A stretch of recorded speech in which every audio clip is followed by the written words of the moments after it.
Olá, bem-vindos a mais um episódio do 193 BombaCast, o podcast da Fundação de Apoio ao Corpo de Bombeiros. Aqui você ouve sobre os bastidores do Corpo de Bombeiro, assim como ouve muitas histórias como essa que nós ouviremos hoje com um convidado muito especial. Mas antes de começar o nosso bate-papo, eu quero lembrar da nossa nona encontro dos veteranos da Escola Superior de Bombeiros. Participe deste maravilhoso encontro, a nossa nona edição. É um lugar onde você vai encontrar os seus velhos camaradas da ativa, contar muitas histórias. Não percam, procure os B5 das suas unidades, todas já estão lá com os convites. E lembrá-los também de inscreverem-se no nosso canal 193 BombaCast. Inscreva-se no canal, dê um like e acompanhe nossa programação todas as segundas e quintas-feiras. Hoje a gente recebe com muita alegria o nosso eterno comandante do salvamento, o Coronel Wilke, Luiz Carlos Wilke, acertei? Isso. Não esqueci. Coronel Wilke, muito obrigado por ter aceito o nosso convite. Seja bem-vindo ao nosso 193 BombaCast. Muito obrigado a vocês, muito obrigado à instituição e muito obrigado pela iniciativa, que eu acho muito importante. A gente, como dizemos a todos, né, comandante? A gente tem muitas histórias, né? Isso. De coisas, fatos que foram importantes e marcantes no Corpo de Bombeiros, e cada um tem sua visão. Ora nós somos personagens, ora nós somos protagonistas, ora a gente ouviu dizer, e o senhor carrega aí na sua história uma parte bastante importante. Mas antes de falar disso, a gente vai falar do senhor, né? Mas o senhor carrega uma história muito importante aí da implantação do resgate. Muito obrigado. Mas eu vou fazer a pergunta que eu sempre faço a todos, né? O que aconteceu com o garoto Luiz Carlos, que resolveu ser policial militar e bombeiro? É uma coisa bom, eu sempre tive vontade, né, de ser militar. Passei por uma vontade de ser piloto da Força Aérea, depois migrou para a polícia, aí eu tinha vontade de ser do COI, e finalmente acabei tendo vontade, eu fui para a Rota um tempo, depois vim para o bombeiro. Aí no bombeiro me identifiquei com o salvamento, e aí a mosquinha picou, né? Aí eu peguei uma paixão pelo serviço, me identifiquei muito com o ideal, e daí segui uma carreira inteira no salvamento. Né? É verdade. Mas, comandante, o senhor tem militares na família para entrar na academia? Como é que moveu o senhor a falar, vou entrar na academia? Simplesmente uma vontade de ser piloto da Força Aérea. Olha só. Foi aí que começou tudo. Né? De repente foi migrando, eu nunca pensei em outra coisa senão ser militar. Eu sempre quis ser militar. Né? E aí acabou finalizando na própria polícia e no Corpo de Bombeiros. Né? O senhor veio da Rota para o bombeiro? Foi isso. Eu saí, eu me formei, aí depois fiquei sua tempo... turma é 7,6. Eu me formei em 7,6, né? Aí fiquei o ano de 7,7, bem dizer, no Tobias. Depois eu fui eu prestei CBO, aí em 78 eu fui para o CBO já. O senhor chegou a fazer o CBO também ainda no CIAD? No CIAD. O senhor é da época do CIAD ainda. No CIAD. Ainda foi lá no CIAD, lá que nós fizemos o curso. Dali, dentro das matérias, eu me identifiquei bastante com o salvamento. Né? Era o Lemes, que era o nosso instrutor, ele tinha um dom incrível, né, de contagiar as pessoas com as histórias, com as coisas, e eu fui nessa barca, né? Quero ser igual esse cara aí. Mas sem sombra de dúvida, né? Ele é um exemplo que até hoje Caldas, Lemes e outros grandes nomes aí marcaram a minha vida, né? Não só pessoas pessoal, inovadoras que pensavam além do seu tempo, né? Pensava muito além do tempo, tinham uma ideia, tinham um propósito, e o legal é isso, né? Hoje, por mais que me conheçam, né? Eu mesmo não fiz absolutamente nada, né? Eu acho que ninguém faz nada, né? Eu acho que é um erro a gente pensar que tal coisa é esse fulano, ciclano. Não, eu acho que a gente segue uma coisa progressiva, né? A gente segue um caminho que já foi aberto por outros. Então sempre vão surgindo caminhos que são abertos por outras pessoas. E se você for um bom profissional, você vai acrescentando mais coisas nesse caminho. Né? Sem dúvida. É isso que define para mim um bom profissional. É escolher um caminho bom e acrescentar um pouco mais, de forma que quando ele saia, ele olha para trás e fala, eu deixei melhor do que eu peguei. Está melhor do que era quando eu cheguei. Né? Acho que é um pouco daquela fábula do plantador de tamareiras. Né? Quem planta tamareira não come tâmara. Né? Mas exatamente, mas vai saber na frente que ele tem o quinhão dele. Né? Assim como outros, alguns com maior transparência, outros mais no anonimato, mas todos foram de igual importância. Né? Não tem dúvida. Todos tiveram tudo foi num crescendo para chegar até onde chegaram as coisas. Né? O senhor teve assim o privilégio, eu acho, né, porque a sua época, né, de tenente-capitão, foi um período de bastante mudança, foi um período efervescente que, na verdade, muitas das coisas que têm consequências, impactos fortes até hoje vieram de transformações dessa época. Já estou meio que falando aí do resgate, essa história toda. Mas o senhor chega no Bombeiro um pouco antes, o senhor chegou no Bombeiro em 1978, né? E fez o CBO e foi para o Cambuci, onde a coisa estava meio fervendo ali. Aí foi engraçado, né?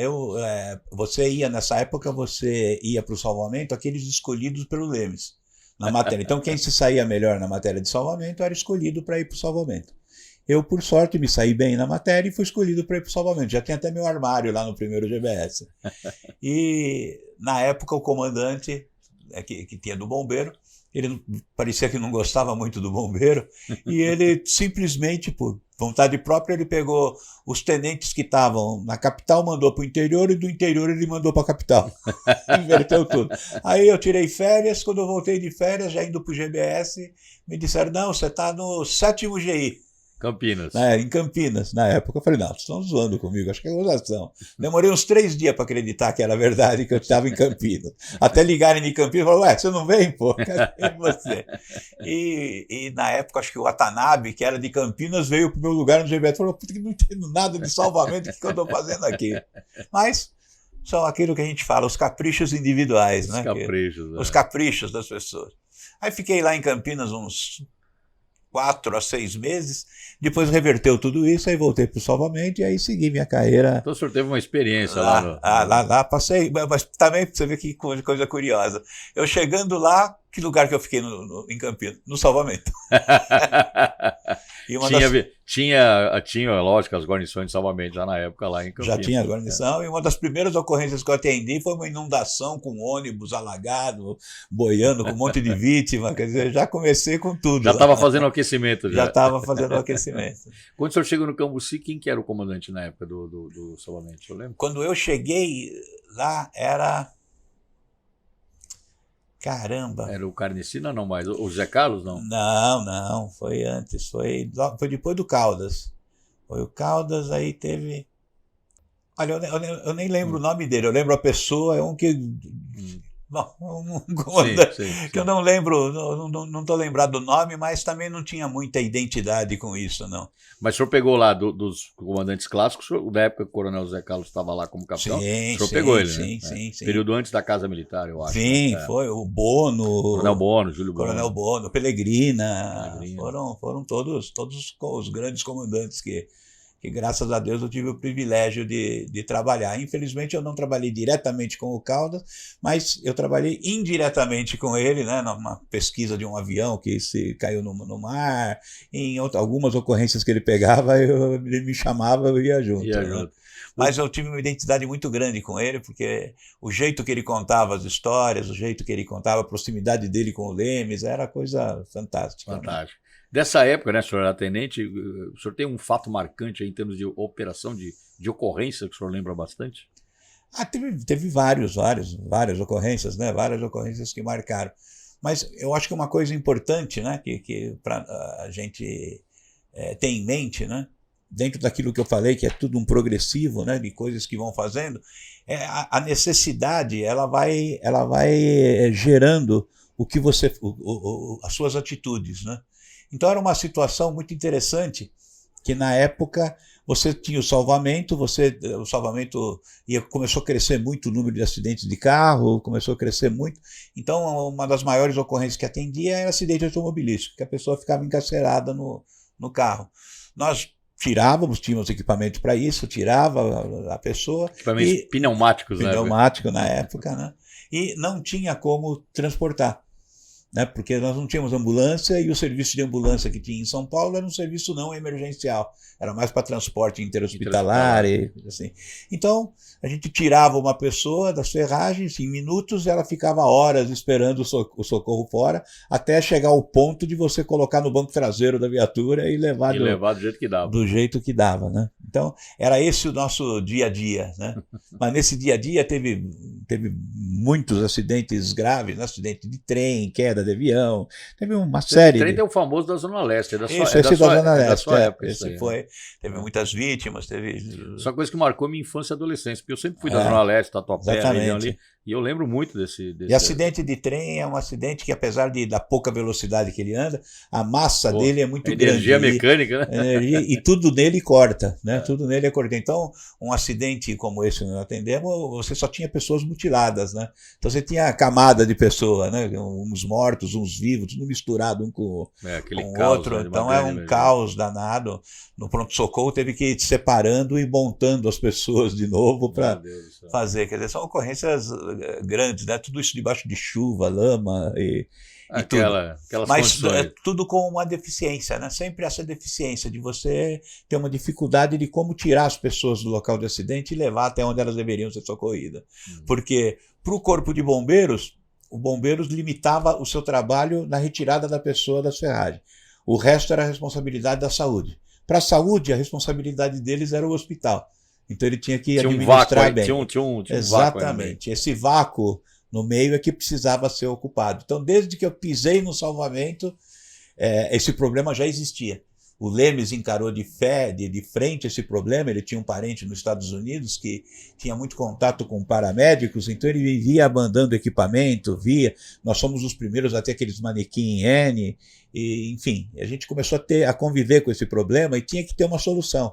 A gente tinha que encontrar uma solução. E como o senhor fala, as coisas vão convergindo, né? Já esteve aqui o Coronel Arlindo e já contou a relação dele, que não tinha nada a ver com isso lá, com os companheiros da América. É curioso, né? Como as coisas vão convergindo, né? O Carquedi costumava dizer, né? Quando os astros se alinham.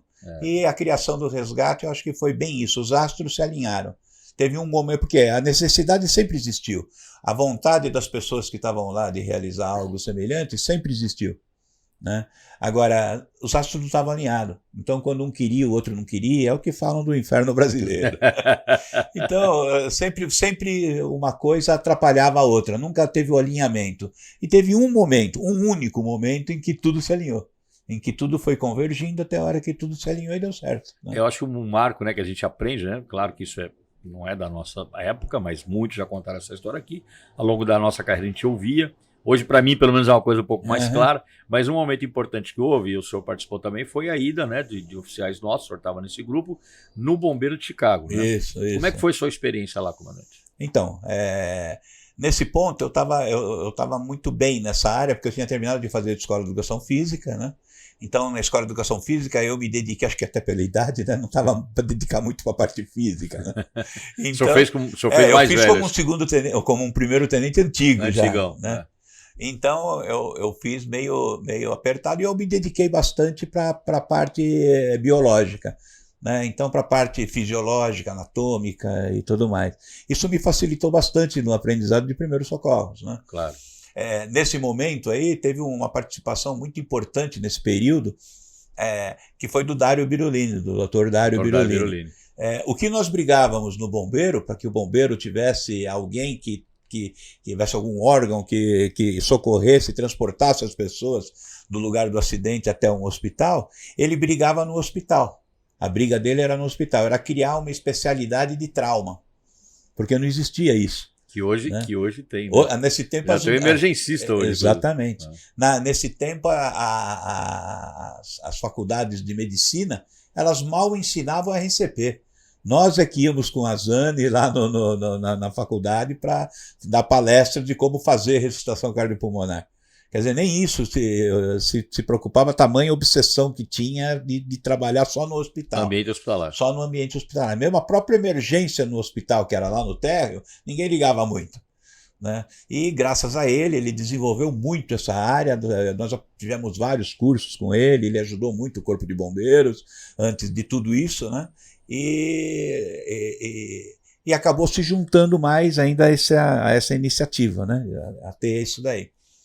E nós acabamos indo lá, né, lá para os Estados Unidos por uma pura coincidência. Né? O Arlindo, ele já deve ter contado essa história, né?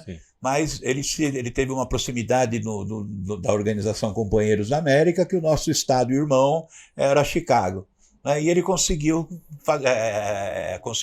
as vagas num curso para a gente ir para Chicago, para a gente ir para lá.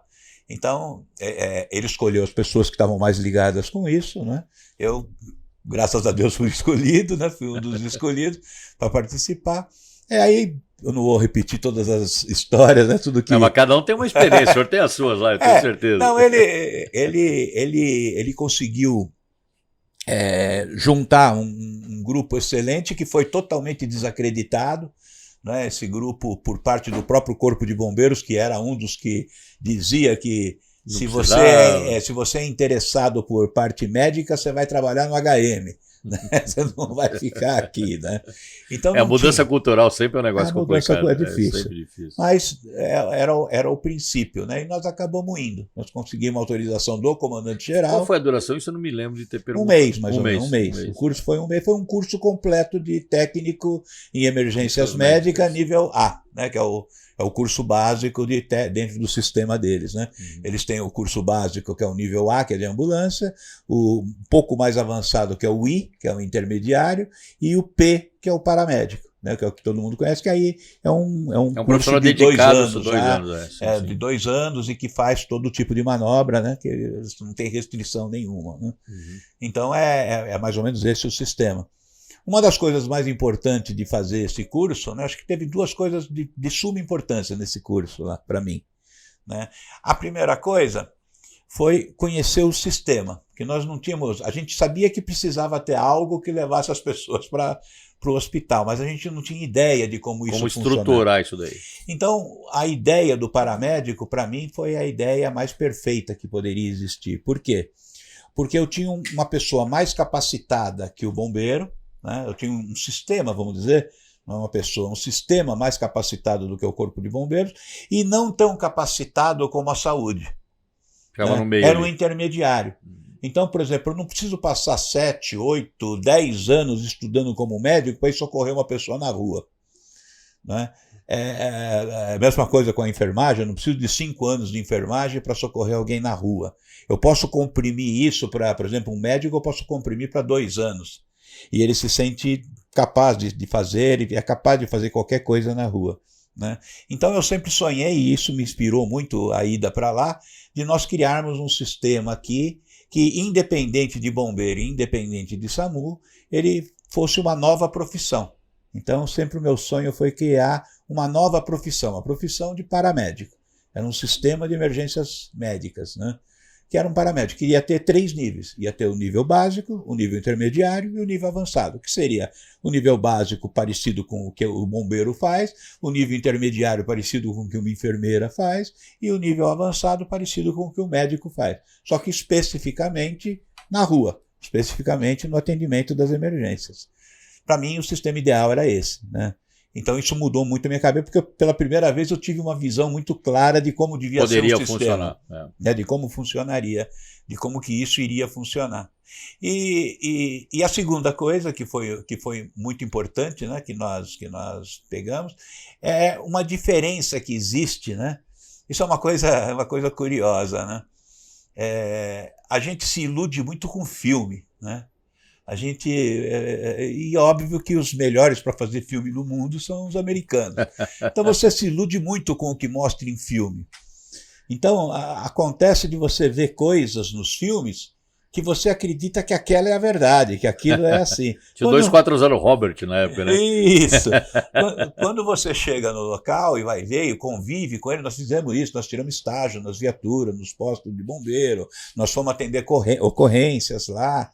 Aí nós vimos a diferença que existe. Né? Então, por um lado, eles atendem tudo lá. Né? Nós atendemos, eu fui em ocorrência que a pessoa passou mal num restaurante de 5 estrelas.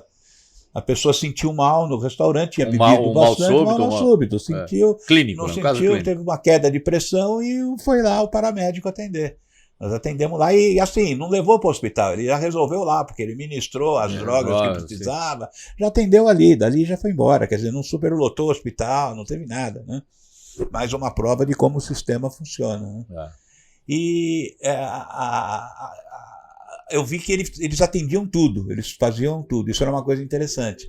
Só que assim, tudo em cima de uma rotina, tudo em cima de parâmetros, tudo fechado, cercado, Sim, controlado. por regras, por controle. Então assim, se a pessoa está num local de risco, você vai entrar depois que o local tiver em segurança. Se ela tiver num local que tem um vazamento de um gás, você só entra depois que tiver resolvido o isso aí. equipamento ter parado o vazamento. Enfim, era muito rico, que diferenciava muito do bombeiro. Do bombeiro nosso, que vai né? para tudo, né? Eu sou muito mais o nosso bombeiro, que Eu vai também. para tudo. Né? Não tem a menor sombra de dúvida. O senhor vai lembrar dele? Você lembra do Nick, que era um bombeiro da Flórida? Que ele Sei, lembro. Eu lembro na sua época, o tenente, o Nick veio, aí eu acho que era só comando, ele falou, não, o Nick vai num serviço aí com você à noite, ele dormiu no quartel, e aí eu lembro exatamente o que o senhor está falando, nós chegamos numa ocorrência em que era uma pessoa que estava em surto, né, psicótico, e nós chegamos lá com a guarnição do resgate mais o área, pô, fomos lá, subimos, pegamos, prendemos, amarramos, atendemos, o Nick ficou olhando assim e falou assim, lá a gente não faz isso não, a gente fica esperando a polícia. Tem coisa que é polícia, tem coisa que é do incêndio. Do incêndio, tudo compartimentado. É tudo separado, tudo separado. E eu para mim foi uma tremenda decepção. E não é só lá, não. Eu tive outras, depois eu fiz mais viagens lá para os Estados Unidos, e teve uma viagem que eu fui exatamente para Times Square perto do fim do ano. Na Times Square, aquela loucura lá, né? Então, na Times Square, no centro, exatamente embaixo do telão lá daquelas coisas, embaixo da Times Square, tinha uma viatura de polícia que prestava uma viatura fixa, um posto fixo de polícia, a viatura batida. A viatura toda arrebentada, presa com silver tape, a viatura. Os polícia lá com a roupa tudo suja, uma roupa azul, né, que eles têm, e a roupa meio escura nas pernas, que é de limpar a mão nas pernas, né? Então não é aquilo que a gente vê em filme. Não é tão perfeito assim. Nós não estamos tão atrasados assim, não. Nós não. Pelo contrário, eu acho que nós estamos muito mais adiantados, até por um ditado, espero que ainda exista no bombeiro esse ditado, que é o ditado que eu primeiro aprendi, que era o grito de guerra quando dava fora de forma, que era nem que morra. É isso aí. Você dava fora de forma, Márcio, para a equipe, nem que morra. Mas era esse o conceito. Era esse o conceito, e a gente quando fala muito deles, né, assim, sociedades, né, bombeiros, países economicamente mais desenvolvidos que nós, eu tenho uma frase que eu gosto muito, que eu aprendi com a vida, Coronel. Só existe uma coisa pior que a escassez, é o excesso. Mas não tenha dúvida. Então eu vi lá... Excesso gera burocracia. Né? Gera burocracia e gera talvez um pouco de falta de cuidado. Falta, coisas que eu vi, por exemplo, no Band de Los Angeles, excelente bombeiro, puxa, uma estrutura fantástica. Mas eu fui visitar lá isso mais recentemente, aí, quase de 5, 6 anos atrás. Pô, chegava alguns... o cara tem tudo em 2, em 3, em 4. E aí você percebe que fala, pô, mas não tá tão cuidado que nem o nosso.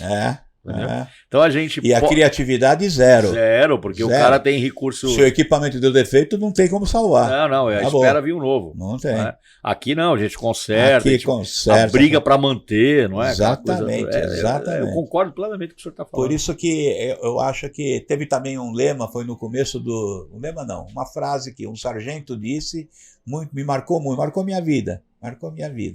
Numa época que estava tendo os cursos, que começou um monte de limites, né? O sargento comentou, eu acho que a gente precisa mais de Lais de Guy e menos de asepsia. Isso me marcou até hoje.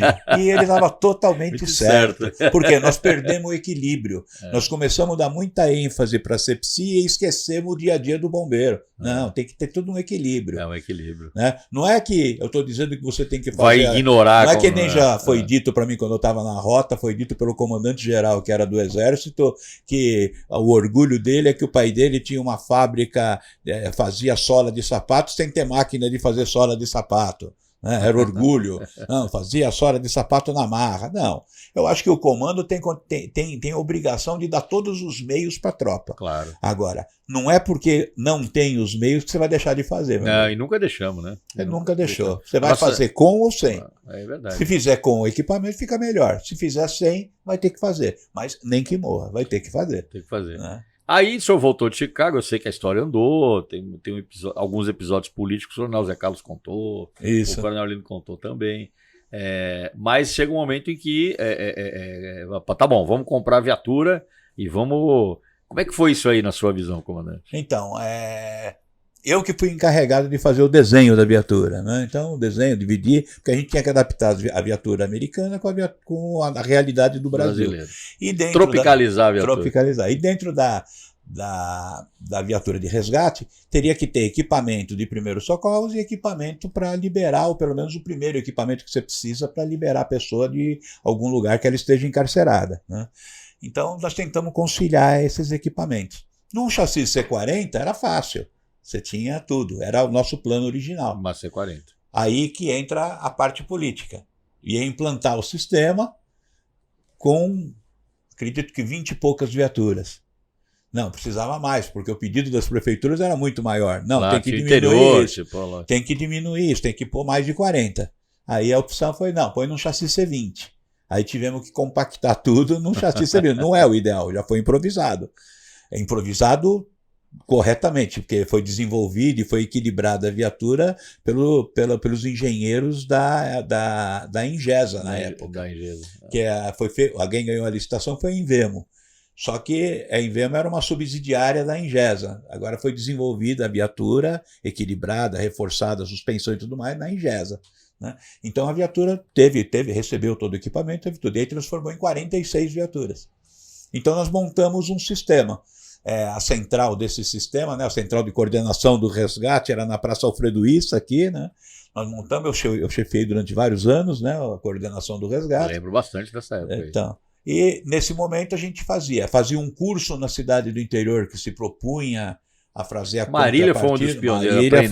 Marília foi uma das que teve. Mas a gente fazia o curso, aprovava, tendo sido aprovado o número necessário para tripular a viatura, a gente mandava uma viatura para eles. Aí tinha entrega solene, aquela coisa toda, né? Paralelo a isso, teve a reequipagem do Corpo de Bombeiros. O bombeiro recebeu um novo equipamento. 92, então, começou em 90 a gente mandar as viaturas, né? O serviço foi implantado efetivamente. Nessa época nós importamos, inclusive, viaturas de resgate, né? A Willard Coach. Então, foi as mesmas viaturas que nós tiramos para o serviço lá nos Estados Unidos. Então, foram importadas, se não me engano, por volta de 20 viaturas dessas, se não me engano. Não sei o número exato, mas mais ou menos isso. E elas foram distribuídas. Foi muito engraçado, porque a viatura era de luxo. Era uma banco de couro, viatura de automático. O padrão da época era um negócio. Uma coisa. Tanto que você citou Maria, eu posso dizer que na época, eu não lembro se foi dito, acho que foi dito pelo prefeito. Na época, né, quando nós fomos na entrega, em Marília, ele foi ver a viatura, tinha a equipe, ele viu a viatura e falou: mas para que vai ser usada essa viatura? Para transportar pacientes, transportar pessoas para o hospital. Mas vocês vão levar um bêbado aí dentro? Se o bêbado estiver com risco de vida, sim, vai ser levado tudo. Qualquer um vai ser levado a ver pessoa esquartejada, pessoa sangrando, vai ser levado. Ele achou muito chique a viatura. Ele achou muito chique para colocar um cara sangrando dentro da viatura de emergência. Realmente, eu vi. Mas era o conceito, que tinha. Era o conceito. Pô, quantas pessoas, né, principalmente nessa Willard Coach, quantas pessoas não tiveram, depois de ser socorrida, foram perguntar para a guarnição quanto que elas estavam devendo. Caramba. Os caras pensavam que ia ser cobrado o socorro. Que era privado. O socorro foi de um nível tão excelente, de excelência, o cara falou: isso é coisa de Einstein, Sírio, eu não vou ter dinheiro para pagar isso, né? Eu me lembro isso, essa parte a gente já viveu, né? Porque eu chego no bombeiro em 91, né? Fiz o CBO, comecei em 91, quando o serviço, assim, ainda chamava projeto, né? Projeto resgate. Mas quando ele foi tomando uma dimensão, e isso muito por conta, obviamente, né, da repercussão que começou a ter na imprensa. Fruto dessa soja da Lava, que, parecia que tinha lançado um foguete, aí não tinha mais controle. Não parava, havia uma demanda reprimida muito grande. Mas uma demanda, foi aí que começou a entender, foi aí que aqueles que combatiam o salvamento na época passaram a ver que as estatísticas diziam a verdade, que os incêndios, depois do incêndio do Joelma, do Andraus, depois desses incêndios, com novo código de obra, novas leis e uma renovação na fiscalização de obras por parte do Corpo de Bombeiros, o incêndio tendiam a estabilizar. Então, se você olhasse a estatística, estava tendendo uma estabilização o incêndio, enquanto que os acidentes tendiam a aumentar. E nesse ponto, os acidentes estavam passando em muito o número de... Então, a gente falava, né? Não foi ideia minha, né? eu ouvi em algum lugar, mas que o futuro do bombeiro está no resgate. O futuro do bombeiro é do resgate. Segundo eu queria, o futuro seria criar um sistema próprio de atendimento pré-hospitalar, independente de bombeiro, independente de saúde. Aí teve uma parcela, não sei se eu tenho tempo para... Claro, mas teve uma parcela que foi uma parcela que transformou no que é hoje. Né? Eu não vou dizer que foi boa ou ruim, mas foi diferente daquilo que eu sonhava. Né? Que num determinado momento, não vou saber precisar exatamente quando, mas num determinado momento surgiu um francês na história. Eu ia falar dessa história aí. Foi bom. Então surgiu um francês, caiu um francês aqui. Não vou entrar em detalhes como que ele surgiu, né? Qual interesse ou não. Era um francês que era o chefe do serviço de resgate de Paris. Que era não era do SAMU, né? Ele era do serviço, que lá tinha dois, né? Não, era do SAMU. Era do SAMU. Do SAMU, da saúde. Né? E tinha também... Puxa, lembrei, desculpe interromper, senhor Martinho. Aquele deputado que foi SAMU em Paris, a gente falou, acho que numa entrevista, era o Pedro Tobias. Pedro Tobias. É ele que foi médico, você lembra dele? Deputado estadual, médico. E ele, na juventude, ele médico, ele estagiou, trabalhou no SAMU. Eu tô falando que o pessoal vai lembrar, e numa outra entrevista que a gente fez recentemente, a gente citou ele e eu não lembro o nome. Agora, conversando, falou de fulano, só francês, veio o nome dele na minha cabeça. Mas desculpa. Não, então surgiu esse médico de francês. Eu vou evitar citar nomes, porque não vem ao caso. Surgiu o médico de Paris, que era o coordenador do serviço, para todos os efeitos aqui, era o coordenador do SAMU de Paris. De Paris.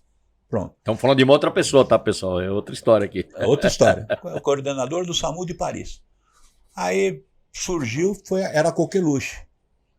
Só que, de repente, começou a ser a coqueluche do lado da saúde, não do lado do bombeiro. Porque o lado do bombeiro, que nem você... já estava andando, né? Estava andando, já tinha vida própria. Estava tudo perfeito. E ele foi evoluindo, foi seguindo. E esse médico foi se metendo em tudo quanto é buraco. Foi entrando em tudo... Obrigado. Foi entrando em tudo quanto é brecha. A ideia qual era? A ideia era fazer uma parceria... Obrigado. A ideia era fazer uma parceria com o Brasil para montar um serviço nos moldes do serviço que ele chefiava lá. Que era de médicos e enfermeiros. E ninguém sabia como era. Como é que era? Né? Quando ele começou a abrir o jogo, vamos dizer assim, era um serviço medicalizado. O Rio de Janeiro seguiu um parâmetro parecido. Ele, ao invés de entrar na briga para formar um profissional próprio, ele simplesmente abriu os quadros e contratou médico e enfermeiro para trabalhar nas viaturas. Simplesmente isso. Era oficial médico e oficial enfermeiro. Pronto. E que concorria com o bombeiro de Paris, né? Que já tinha também atendimento para hospitalar. Só que era do hospital, não tinha nada a ver com o bombeiro. Não tinha nada a ver. Nada a ver com o bombeiro. É. Mas medicalizou, a gente falava que medicalizou o sistema. Eu não aceitava por um motivo. Eu sempre achei que é um potencial muito grande num país carente de médicos e de enfermeiros, de serviços de saúde para suas funções habituais, eu tirar esses médicos e colocar para atender vítima de acidentes nas ruas. Eu acho muito. Eu acho que o modelo americano, que em 2 anos você capacita um profissional para fazer isso, eu acho que é muito mais racional. Mas como consequência disso, isso é uma coisa que eu já me lembro, né? Houve até a ida, né? Eu não sei se o senhor estava nesse grupo, foi lá para ver como é que o troço funcionava. Né? Foi interessante aí, que a ida para a França coincidiu com o nascimento do meu filho. O Denis. Do Denis. E por conta disso eu não fui. Só foi o Carqued. Isso. Eu acho que o Amaral. Carqued e Amaral. O Amaral foi no meu lugar. O Amaral foi no meu lugar. O Carqued já iria de qualquer jeito, iria eu e o Carqued. E o Amaral foi no meu lugar. Eles foram visitar, por sorte, o bombeiro de Lyon. Quando chegaram lá, não tinha... O bombeiro não, desculpa, o serviço de Lyon. Quando chegaram lá, o serviço era tocado por bombeiro. Mas o serviço, isso provou que era uma grande mentira. Depois nós viemos a descobrir que em Paris era a maior bagunça. Tinha o número 15 e o número 18. Era do bombeiro da Secretaria da Saúde e o outro era, do SAMU da Secretaria da Saúde e o outro era do SAMU do bombeiro. O que chegasse primeiro atendia a ocorrência e levava a grana do pagamento da ocorrência. Quer dizer, era uma disputa, era uma bagunça, que não poderia servir de modelo. Infelizmente, a coisa pegou, coincidiu com os anseios da saúde, né? Porque num determinado momento a saúde não queria saber. Era do mesmo jeito que para o bombeiro o cara falava que ia transferir para o HM quem falasse em resgate, na saúde, falar que o médico tinha que sair do hospital era loucura. O médico não sai do hospital. Mas de repente mudou de pensamento. Não, está dando Ibope. Você mesmo disse. O serviço está dando uma visibilidade tremenda, por que não colocar o médico na rua? E aí começou e medicalizou o sistema. Antes da gente avançar, eu vou dar uma pausa para o senhor tomar o seu café aí. Perfeito. Estou oferecendo aqui para o nosso convidado, Coronel Wilke, o café do nosso Bomba Café. Nosso café Muito temático, olha. É o café temático da Fundação do Corpo de Bombeiros, fica aqui na Anita Garibaldi 25, venha conhecer. O café temático, como já disse, peças decorativas, fotos. Você entra no espírito de bombeiro aqui no nosso café. Venha conhecer o nosso Bomba Café. Está feito o convite. Café, e não é porque é nosso aqui da Funda, mas muito bom. É um cafezinho. Não é café de bule. Não é café de bule. Mas é engraçado, né, comandante? Muito menos de garrafa térmica. Não é de garrafa térmica, com certeza. Mas o senhor vê, né? As coisas tiveram um encadeamento, né? Alguns fatos que o senhor está rememorando históricos, né? Que o senhor vai falando e a gente vai trazendo para o dia de hoje, né? Porque hoje a gente tem uma realidade, não no bombeiro, né? Mas no Brasil, né? Que ela caminhou fruto de todos esses acontecimentos e todas essas experiências, né? E eu estou me referindo agora exatamente, né? Porque hoje a gente tem o SAMU no Brasil inteiro, que é um programa federal. Federal. Né? E nós temos os corpos de bombeiros também, em todos os 27 estados, né? E isso a gente vê, pelo menos é a visão que eu tenho hoje, né? Que em cada lugar existe, claro, um direcionamento igual em todos eles, mas a operacionalidade disso, cada um foi se acomodando. Sem sombra de onde dúvida. isso de maneira, como é que eu vou dizer? Preenchendo as lacunas, né? E atendendo as necessidades locais, né? Você falou perfeito. Foi isso. Muito embora, quero deixar bem claro, que muito embora eu não concorde com o sistema, para mim, eu acho um desperdício usar médico e enfermeiro no atendimento pré-hospitalar. Eu acho que deveríamos ter seguido o sistema americano com uma criação profissional, abriria milhares de vagas de emprego, criaria e usaria o profissional certo para a atividade certa. Para mim, a minha opinião é essa. Porém, eu devo confessar que o governo federal, em 2003. Foi muito inteligente em ter criado o Sistema Nacional de Enfrentamento às Urgências e Emergências. Ele criou. Por quê? Ele deu uma doutrina para o país todo, coisa que você terminou de dizer e é a pura verdade, de que não existe no Corpo de Bombeiros. Então, cada Corpo de Bombeiros desenvolve essa atividade da forma que lhe convém. Alguns estão integrados com o SAMU, outros competem com o SAMU e outros não querem nem saber que o SAMU existe. É verdade. A realidade é essa. É muito diverso. Infelizmente, o que a gente vê é um mau uso do dinheiro público, porque deveria ter sido montado. Eu acho que é muito importante, pelo menos eu sempre trilhei a minha carreira, antes de eu começar a fazer qualquer coisa, eu defino o propósito. Você tem que definir o propósito. Uma vez definido o propósito, você não se afasta dele. Você segue e resolve aquele propósito, né? Infelizmente, nós temos ainda a mentalidade de adaptar.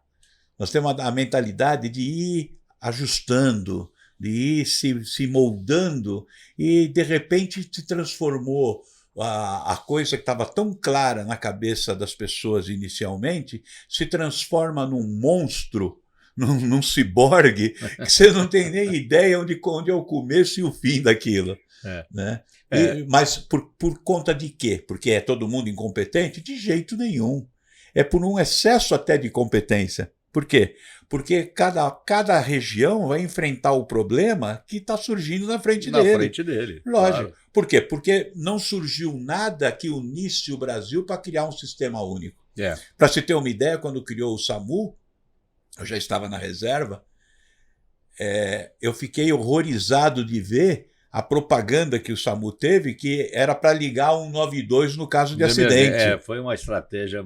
Foi uma coisa que eu fiquei louco. Quer dizer, o bombeiro faz isso. Eu era tenente antigo, eu falava, nossa, que confusão. Eu na fiquei cabeça besta de ver. Mas você sabe que essa confusão, até isso meio que pacificar e se estabilizar, levou anos, hein? Não, levou anos. Eu digo que em muitos lugares não está pacificado. A gente aqui deu um jeito, né? A gente hoje convive. A gente convive muito de um bem. jeito. De Mas, outro. aliás, eu vou aproveitar esse gancho da convivência, né? E o Coronel Wilke, claro, fica muito à vontade para falar disso, porque o senhor teve a experiência de já na reserva, né?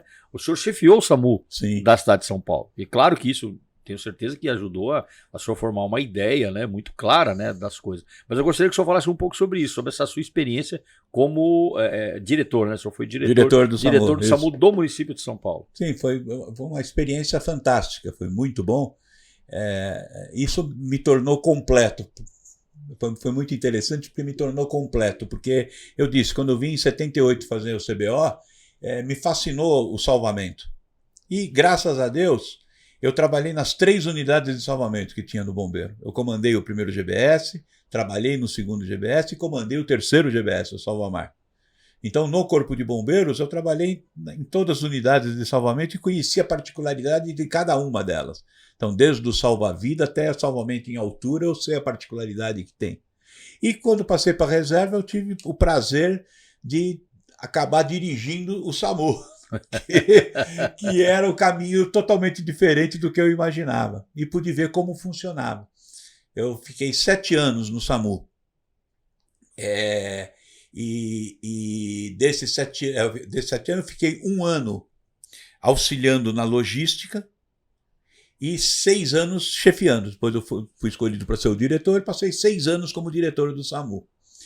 Foi interessante que nesse 1 ano que eu passei, eu acho interessante até que tinha um médico, que a gente ficava numa salinha, tinham vários médicos que ficavam na sala, e ele, depois disso, depois que eu já era diretor, ele falou que pensava que eu era mudo. Porque eu não abria a boca, porque eu estava só olhando. Eu só queria, eu queria entender. Eu queria entender o que estava acontecendo. Por que tinha todo aquele dinheiro guardado do recurso federal? Por que não gastavam aquilo?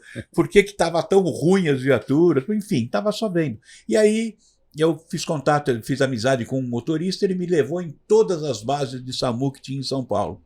Então eu conheci todos e conversei com todos os motoristas, todos os enfermeiros, todos os técnicos de enfermagem. Você começou a atuar como comandante. Conversei com todos os médicos, conversei tudo. Quando eu fui escolhido para ser comandante, eu sabia exatamente o que eu estava comandando.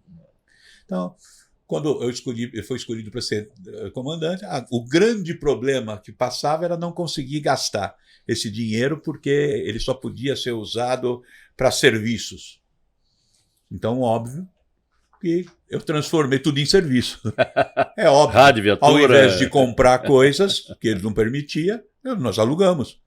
Lógico, né? Nós pegamos prestadores de serviço para fazer o serviço por nós. Nós terceirizamos as coisas, que foi o princípio exato como deve funcionar uma relação público-privada. Nós temos que terceirizar aquilo que não é nossa obrigação. Não tem lógica pôr um bombeiro cozinhando, um soldado limpando o quartel. Vencemos isso há muito tempo. Mas, e nunca teve. Mas quando eu entrei na polícia, não dava para imaginar um civil cozinhando pra gente. Falando, não, ele vai envenenar a comida, vai matar o quartel inteiro. Mentalidade. Não, o que? Um civil consertando a viatura, ele vai sabotar a viatura vai bater. Era essa a mentalidade, é o ranço militar, né, que acompanhou a polícia durante muito tempo. E, graças a Deus, eu implantei esse pensamento no SAMU. Vamos terceirizar tudo. Se é tão difícil conseguir médico e enfermeiro, por que colocá-los em função administrativa, colocá-los em função... Tem que ser da atividade fim. Claro. Então vamos terceirizar. E usa esse dinheiro que não é do município, é um dinheiro já dado pelo Ministério, está fora. Estava depositado no banco o dinheiro sem uso. Quer dizer, vamos usar esse dinheiro para terceirizar tudo. E foi o que fizemos e foi a época que mais evoluiu o SAMU. Não, eu posso dar meu testemunho aqui, porque eu era capitão, né? Eu comandava o sub-GB primeiro sub-GB do terceiro, né? Na Zona Leste. E foi justamente nessa época da sua gestão onde as viaturas do SAMU, e como é um modelo que está até hoje, né? Isso. Uma parte delas correndo do posto de bombeiro. Do posto Aí de tem bombeiro. aquela coisa, não, mas não vai dar certo, porque é uma outra cultura, um outro pensamento. E Foi difícil. Foi lógico. difícil, claro que foi, mas eu tive a felicidade de falar, não, eu tinha acabado de voltar do curso lá de resolução de conflitos, falei, não, nós vamos botar aqui. E olha, eu sou testemunha, comandante, da qualidade, da quantidade que nunca faltou, né? Nunca.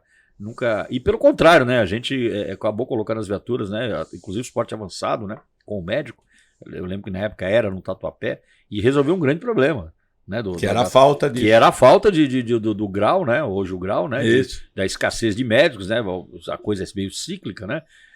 Então eu acho que a acomodação que o senhor propiciou na sua gestão lá do SAMU, como eu falo de acomodação, não só da cultura, mas principalmente operacional, eu acho que foi uma época que funcionou. Por quê? Por causa daquilo que nós dissemos há pouco. Pelo alinhamento dos astros. Por quê? Porque juntou o que eu pensava e o comando, o Manuel e o Santos. Era o Coronel Santos. O Coronel Santos. Era exatamente. O Santos comandava o CBM. Ele era o CBM. O Santos era exatamente o que a gente pensava. Na hora que eu falei para ele, precisamos unir os dois serviços. Na hora, vamos unir. Mas não teve assim, não é assim, não, vamos consultar, eu faz um documento. Não, vamos unir, na hora. E na hora eu comecei a mandar as viaturas para o quartel de bombeiro, ele começou a receber, começamos a dividir. Não, e algumas coisas extremamente simples, como pegar um representante do SAMU, colocar no nosso Copom, que na época era aqui o Copom, e um aqui lá. Acabou. Tá com um problema que soltou uma viatura do bombeiro quando deveria ser do SAMU. Ué, e o cara do SAMU tá fazendo o que aí? Poxa, eu fui escalado pelo Coronel Santos, eu contei essa história para o senhor, de ir lá no centro de operações do SAMU para entender, né? Isso. Conhecer como é que funcionava. Quantas vezes, estamos com uma corrente na tela aqui assim, assim, assim. Eu tinha a tela do Cobom. Não, a gente também tá. Você já mandou já, então eu vou cancelar. Puxa. Porque otimizava o recurso. Todo mundo, tanto bombeiro, quanto médico, quanto enfermeiro, quanto técnico de enfermagem, quanto motorista, todos estão querendo salvar a gente. Exato. Todos estão para isso. É brigando para trabalhar, né? Brigando para trabalhar. O grande problema é da coordenação, que acaba sendo bagunçada, né? Então, isso dificulta tudo. Foi uma das grandes coisas. Então, eu tenho muito orgulho disso, de dizer que a gente pôde unir o serviço e para mim foi um encerramento com chave de ouro, porque quando eu saí, estava começando, quando eu estava na reserva, falaram do SAMU, eu fiquei horrorizado de ver o SAMU anunciando que tinha que ligar 192 e não 193 para acidentes, né? Eu falei, pronto, destruiu tudo. Quando eu tive a oportunidade de chefiar o SAMU aqui de São Paulo, nós conseguimos unir. Quer dizer, saiu desde a criação do resgate até a união do SAMU pelo resgate, graças ao bom Deus eu tive a oportunidade de participar. Né? E nós temos isso feito. Isso é gostoso. É gostoso não você dúvida. ter isso. Isso deve lhe dar assim, um sentimento de realização. Eu posso dizer grande. Que eu tenho minha carreira completa. Não sinto falta de absolutamente nada. Né? Tem tudo completo. Comandante, o que o senhor tem saudade do bombeiro? Eu tenho saudade de tudo. Na realidade, eu tenho saudade de ser tenente. Essa é a grande saudade que eu tenho. Porque quando você é tenente que você vive o bombeiro de verdade, né? Porque você sabe disso, você foi comandante do bombeiro. Depois que você virou capitão, cara, é só problema. É só problema que não deveria existir. Quando é tenente, você só tem solução. Você tem, parece que não, o tenente não manda nada. Manda sim, o tenente faz o que quiser. Né? Tenente atende, salva, tenente projeta, tenente inventa, tenente cria. Faz besteira. Faz besteira, mas faz, né? Faz. A gente vai se afastando, se afastando, se afastando. Não que seja ruim, mas que nem a pergunta, é sua pergunta objetiva, o que eu sinto saudade. Eu não sinto saudade de ser coronel. Eu não sinto saudade de ser major, então nem se fala. Né? Eu não sinto saudade de ser oficial superior. Agora, de ser tenente, eu sinto saudade. Aquele fogo, aquela chama, aquela coisa que você sente, né? Que é o nem que morra. Né? Isso é muito real. Para um tenente é muito real o nem que morra. É uma coisa né? que não entra, é uma palavra solta. Você vê um detalhe inspirado no nem que morra, no SAMU, eu sentia que, enquanto estava no SAMU o documento, todo mundo compartilhava a importância daquilo. Quando saía, ia para a Secretaria da Saúde, ninguém ligava mais. As pessoas tratavam aquilo como uma pilha de documento. Então você ia lá na divisão de compras, por exemplo, um pedido para comprar para alugar um desfibrilador, um DEA, estava no meio do pedido para comprar caneta. Estava tudo no meio, estava tudo empilhado.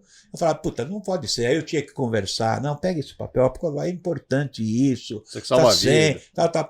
Aí eu resolvi o quê? Eu criei um lema para o SAMU. Nada é mais importante do que salvar uma vida. Pronto. E criou esse lema. E eu mandei fazer o impresso do SAMU, todo o documento que rodava pelo SAMU e saía do SAMU, no rodapé da página estava escrito: nada é mais importante do que salvar uma vida.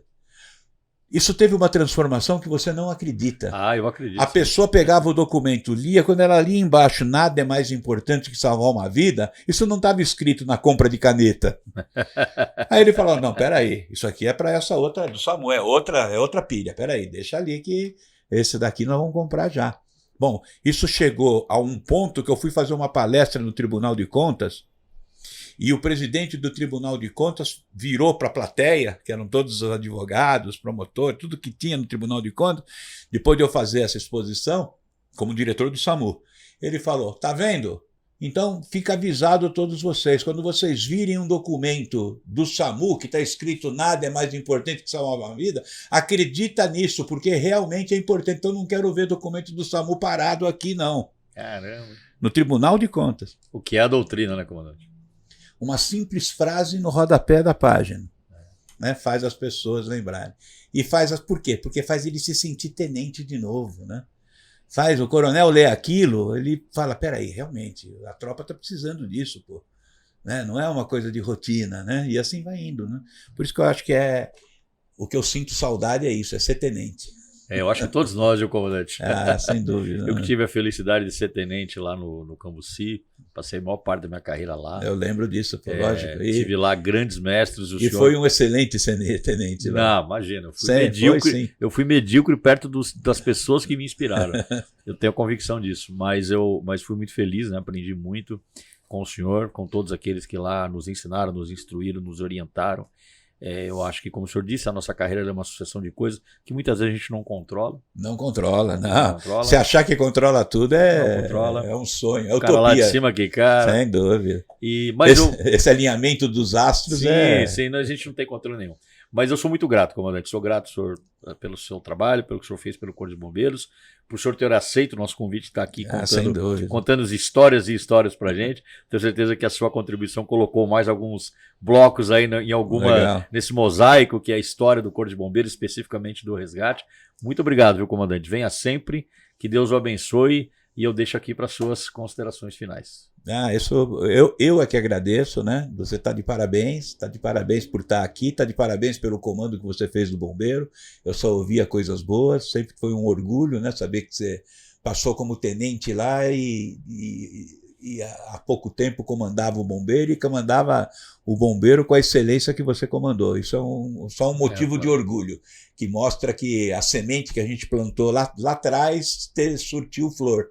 Né, surtiu efeito, né? Isso você não imagina o orgulho que é isso. O orgulho é meu, comandante. Né? Isso é o orgulho como um filho, né? Como você tem um filho que você ouve ele falar, você fala, putz, é meu filho falando isso, né? Isso é muito bonito, né? É muito gostoso e traz um orgulho indescritível para a gente. E essa iniciativa particular de você ouvir as pessoas, eu acho fantástica. Porque é muito diferente do que escrever um livro, né? Que nem eu disse, você escreve o livro a opinião de uma pessoa, 2 pessoas, 3 pessoas que sejam, que é tida como verdade. Agora, o que você está fazendo, quem realmente tiver interesse de descobrir como foram as coisas, eles ouvem. É o que eu disse, nós fomos lá em 4 bombeiros, o Lemes, o Carquede, o Arlindo e eu. O Lemes, infelizmente, a gente não pode ouvir mais. Mas quem tiver interesse vai ouvir o Arlindo, o Carquede e eu, e vai tirar, cada um tirar os seus produtos, e você tira as suas conclusões. É isso que vale hoje. Para fugir das fake news. Construir, né? A história. Para conseguir fugir das fake news que existem hoje, você não pode pegar uma história pronta para você. Você tem que correr atrás. E você está dando as ferramentas para as pessoas correrem atrás de cada ramo do bombeiro, de cada história, e formar a sua concepção, né? Não pegar uma concepção rasa, escrita aí, né? Claro. Num parágrafo e achar que é aquilo. E né? para a eternidade, porque agora está na nuvem. Para a eternidade, exatamente. Então, parabéns mesmo para vocês e que Obrigado. Deus ajude e continue sempre assim, evoluindo cada vez mais. Amém, comandante. Bom, esse foi mais um episódio do nosso 193 BombaCast. Eu gostei muito, espero que você tenha gostado também. E quero lembrá-lo mais uma vez, inscreva-se em nosso canal, dê o like, acompanhe nossa programação todas as segundas e quintas-feiras. E mais uma vez, compareçam, participem do nosso 9º Encontro de Veteranos do Corpo de Bombeiros, está aqui na tela, ingresso nos B5 das unidades. Muito obrigado, até a próxima.